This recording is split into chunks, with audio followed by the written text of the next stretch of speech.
कभी कभी जिंदगी में ऐसा कुछ मिल जाता है जो तुम्हें तोड़ता नहीं, तुम्हें तो फिर से बना देता है। लेकिन कैसे और क्यों, यही है इस कहानी का रहस्य। अर्जुन एक ऐसा इंसान जो खुद से हार चुका था। रात के करीब 11 बजे वो एक सुनसान रेलवे स्टेशन पर बैठा था। मन में सिर्फ एक ख्याल, अब और नहीं, ये आखिरी रात है मेरी। तभी उसके पास एक पुराना जलाफूंक कर आधा काला पड़ा बैग लुढ़क कर आता है। उसने इधर उधर देखा, कोई नहीं था। बैग खोला, अंदर सिर्फ एक चीज थी, एक डायरी। डायरी के पहले ही पन्ने पर लिखा था, अगर तू ये डायरी पढ़ रहा है तो या तो तू टूटा हुआ है या तू अगला शिकार बनने वाला है। अर्जुन एक पल को घबरा गया, पर क्यूरियोसिटी बढ़ चुकी थी। डायरी में घटनाएं दर्ज थीं।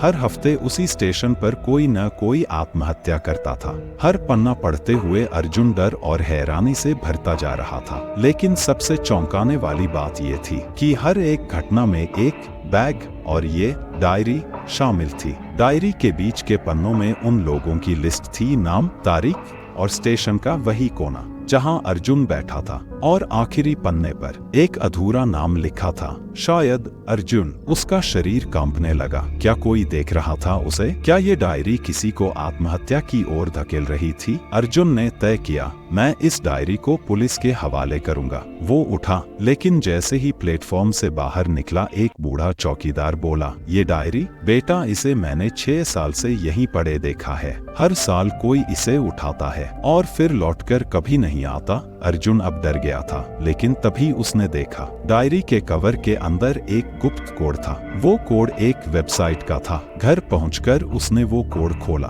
घर पहुंचकर अर्जुन ने कंप्यूटर ऑन किया। उसने वो अजीब सा कोड वेब ब्राउजर में डाला। कुछ सेकंड तक स्क्रीन काली रही, फिर अचानक स्क्रीन ब्लिंक करने लगी। ब्लिंक। कोई सॉफ्टवेयर ओपन हुआ, पर उसमें कोई टेक्स्ट नहीं था, सिर्फ एक पुराना धुंधला सा CCTV video clip. Video play हुआ। एक आदमी दिखाई दे रहा था, एक ही प्लेटफॉर्म, वही कोना, और वो आरव वर्मा था, वही नाम जो डायरी में लिखा था। लेकिन अर्जुन की आंखें फटी की फटी रह गईं। उस आदमी के ठीक बगल में एक और चेहरा दिखा, वही चेहरा जो अर्जुन ने आज शीशे में देखा था, खुद अर्जुन का। ये कैसे हो सकता है? ये वीडियो 6 साल पुराना है। मैं उस वक्त यहाँ था ही नहीं। अब स्क्रीन पर एक टेक्स्ट चमका, क्या तुम वाकई अर्जुन हो या तुम्हें अर्जुन बना दिया गया है?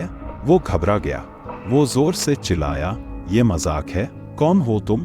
तभी स्क्रीन पर टाइप हुआ, ये मजाक नहीं, ये प्रयोग अब तुम्हारे साथ शुरू हो चुका है। स्क्रीन काली हो गई, घर की बिजली चली गई, फोन, वाईफाई सब बंद, चारों तरफ सन्नाटा। अर्जुन ने डायरी की ओर देखा जो अब भी टेबल पर थी, पर अब उसमें एक नया पन्ना जुड़ चुका था। उस पन्ने पर लिखा था, अब तुम नंबर 37 हो। नीचे लिखा था, सिर्फ 3 लोगों ने इस प्रयोग से बाहर निकलने की हिम्मत की है। क्या तुम चौथे बनोगे? कुछ कहानियां नहीं होती, वो इंसानी दिमाग पर चल रहा प्रयोग होती हैं। और अगर ये कहानी तुम्हें फालतू लग रही है तो शायद तुम अभी भी इस प्रयोग के अंदर ही हो। अगर तुमने पूरी कहानी सुनी है तो कमेंट में सिर्फ इतना लिखो, मैं चौथा बनूंगा। और इस वीडियो को शेयर करो, शायद किसी और का नंबर 38 ना बन जाए।